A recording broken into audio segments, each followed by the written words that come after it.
like if you were to do hex, are you still set on doing like a thing where you try and bring them to parity, or do you think that you would want to do them separately, like a separate individual tailored system for like EHEX and then one for PHEX?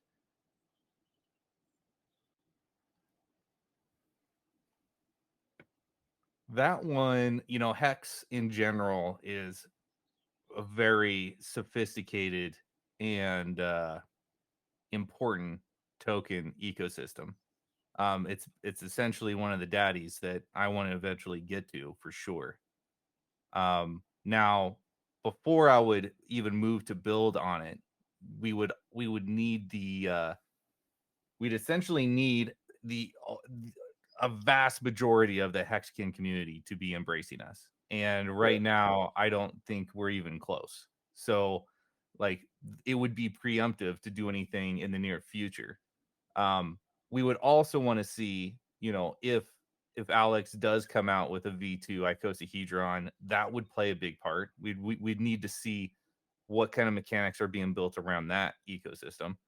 And then we would also need to see how the OA wallets end up treating, well, not even OA, but sacrifice wallets of the Hex ecosystem, uh, Hmm. and PulseChain, how they decide they want to deal with the EHEX token itself. Like, are we going to assume that, since I haven't seen any real evidence of those wallet holders purchasing EHEX and that being basically the only token that it hasn't, there are still addresses I'm watching just in case, but um, if they decide that that token no longer has value, well, then there Right. wouldn't be any need to provide parity. Yeah.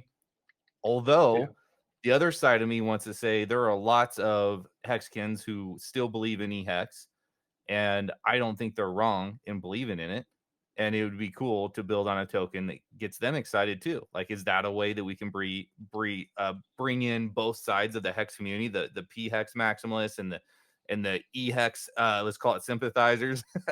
If we bring them together, that's what I'm all about. That's what I'm here to do. So that might be an option too. But for right now, the big tokens like Hex, PulseX, Yeah. those guys are on the horizon, and we are always eyeballing those guys because we want to build on those.